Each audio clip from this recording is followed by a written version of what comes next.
Welcome to the Rime Center's Dharma Talk podcast, Achieving Peace Through Compassion.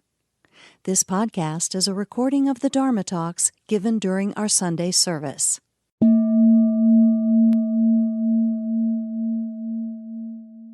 Hi, everybody. I'm glad you're all here. Today, the topic of my talk is actions to avoid. Actions to avoid. And there are 16 actions to avoid. There's a section of the Lojong teachings called 16 actions to avoid. I'm not going to talk about 16 things right now, though, just a few. But I want to say that when I first started studying Buddhism and learning about ethical teachings, which I guess is what these are, I started to think, oh, well, don't tell me what to do, though, right? I have enough of the rebel in me that I started to think that way. So I want to suggest that when we think about these things I'm going to talk about, it's not about like ethics coming down to you, like do this because I say so. Rather, it's about recognizing things that are going to get in our way. So as we're trying to grow, there are things that get in our way. There are things we do that get in our way. And this is about recognizing those. So in The Power of Mind, Khentrul Lodro Te describes it as like you're trying to grow flowers and you want to protect the flowers so they don't get eaten by deer. And that's a really good way to think about it. So our growth is, in a metaphor, our growth is like growing a flower. So we want to protect it. But I want to suggest another way to think about it is this. I think it's similar to knowing where the potholes are in the street.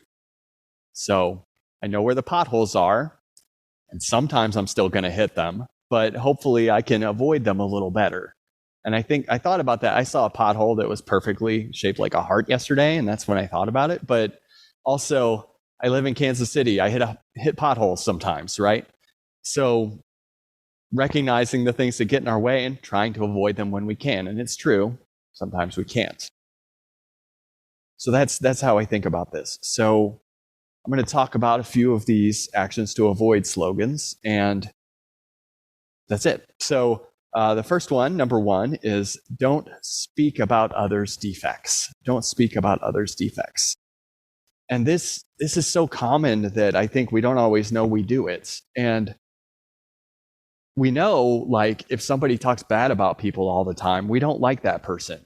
Right? We know that. And I think we know we shouldn't talk bad about people. It's not good for us. It's not good for other people. But it's one of those things that I know I shouldn't do it, but you know what? Sometimes I do it anyway. It's just like there are scientific studies that say, don't look at your phone within an hour of going to bed. And you know what? I'm doing it. We're all doing that anyway. Sorry, some people are probably really responsible with their phones. Most of us are doing that anyway, right? Most of us are doing that anyway. We're looking at our phones right before bed. Even though the science is clear, that light on your face is not good. This is the same thing. We know not to talk bad about other people. We learned that in kindergarten, right? But I think it's a way that we sort of can put ourselves above other people. We can sort of put ourselves above other people when you say things like, man, that new guy in the office is so lazy. Or did you see what that woman was wearing? Right? Those kinds of things, they don't help anyone. I've been divorced twice. I don't mean to brag. And when you get divorced and you have kids, they make you take a class about how to be a divorced parent with kids. And the class is really just showing you a video, and the acting in the video is not good. But that doesn't matter. But the point is, the lesson is, you don't talk bad about your kid's other parents to your kid or in front of your kid or around your kid. And I think about that only because I think we should expand that and just not talk bad about people. We can, right? We don't have to talk bad about people, but for some reason it feels good. It feels good to do, so we do it. I even caught myself having a little thought today while I was sitting there when I heard the car alarm the second time, and I thought, what is wrong with that person? Why aren't they getting their car? What's the problem here? And that's of course I wasn't talking about it because I was here, but that's the same kind of thinking. Like, I don't know anything about that person's story, so why would I be thinking negatively of them? But I was. So I'm going to move on to the second one now, and these are tied together. These first three I'm going to talk about are all tied together really well. But the second one is, don't concern yourself with others' affairs. Don't concern yourself with others' affairs. And I think of this as the gossip one, right? It's mind your own business, right? Mind your own business. That's what we're talking about here. And it's, again, we get together and we just gossip with each other sometimes, and it doesn't serve any benefit. And I would rather focus my energy on my growth, or on like lifting people up and maybe thinking about their good qualities and maybe trying to help people instead of just talking trash all the time. I used to have a friend I spent quite a bit of time with who just made fun of people all the time. And that was not good for me to be around, and really actually not good for my friend's well-being either. And it's not a good way to live your life. So I'm going to read to you really quickly what Kentrol Lodrote says, because then the question that this begs is, well, how do we do it though? How can we learn how to not talk bad about people? Because we do have that impulse that comes up.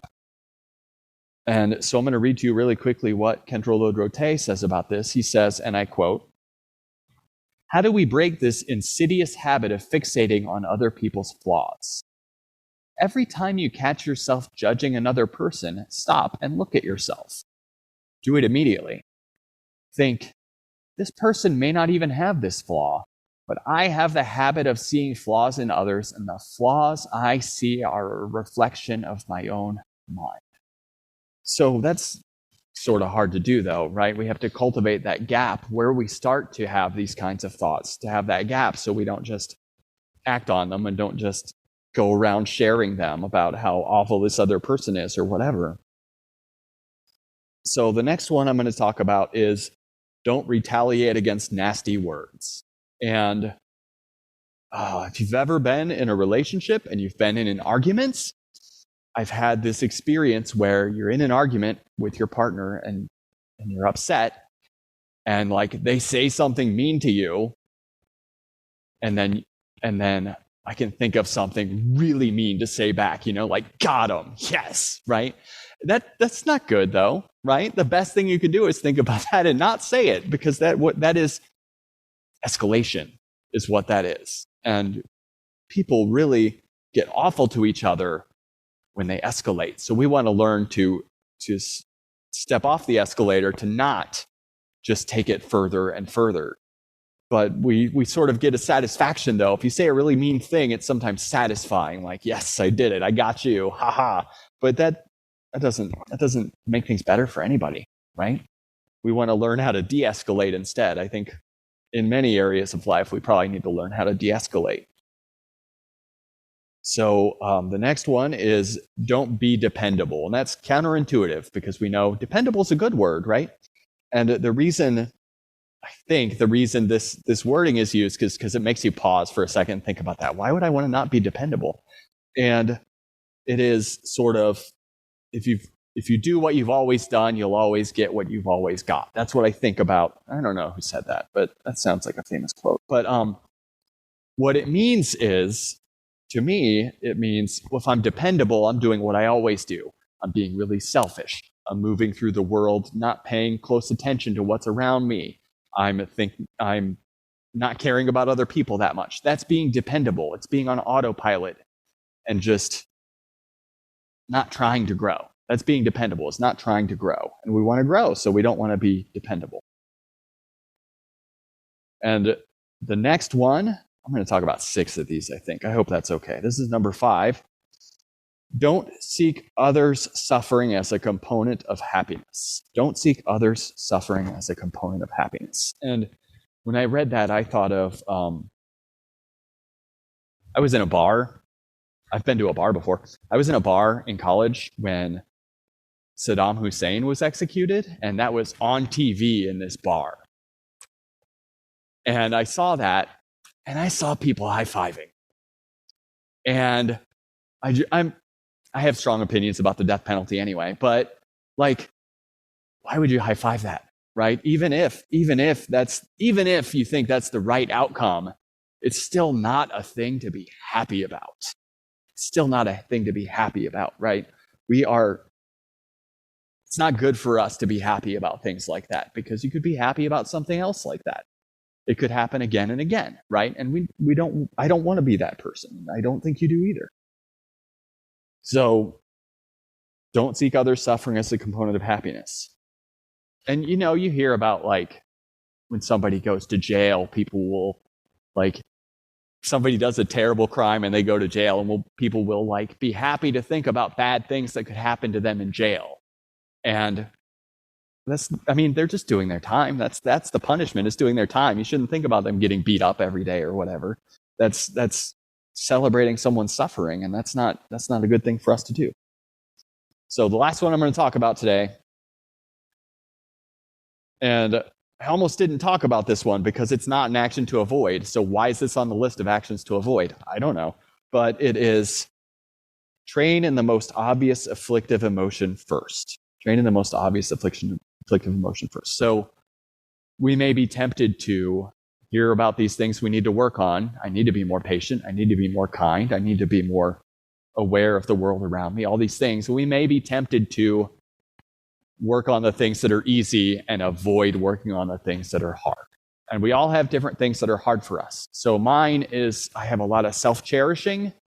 I think I'm really obsessed with myself. So that's what I need to work on the most. But other people have, like, they're very angry, and that's what they need to work on the most. Or they're very impatient, so that's what they need to work on the most. Or greed, or whatever. We all have different things, and I think you know what the thing is that you need to work on the most. But I think of if there's a big accident at the zoo and all the animals get out, I'm not worried about trying to catch the sloth and the red panda, right? I'm worried about catching the lion, the tiger, the elephants, gorillas, right? I could worry about catching the sloth and the red panda because that is easy. Well, I'm not going to die anyway. It sounds easier. But no, I want to focus on what's hard to focus on rather than just hiding from the difficult thing. And I think we all do that sometimes. You hide from the thing that's hard and you work on the things that are easy instead. And that's not the right way to do things. Or rather, that's not going to take us where we need to go. So that's it for today. I hope this talk's been helpful. Thank you. Have a good day, everybody.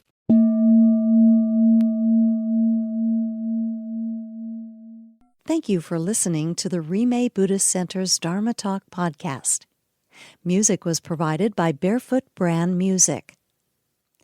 Please consider supporting the Rime Buddhist Center by making a donation at our website at www.rimecenter.org/donate.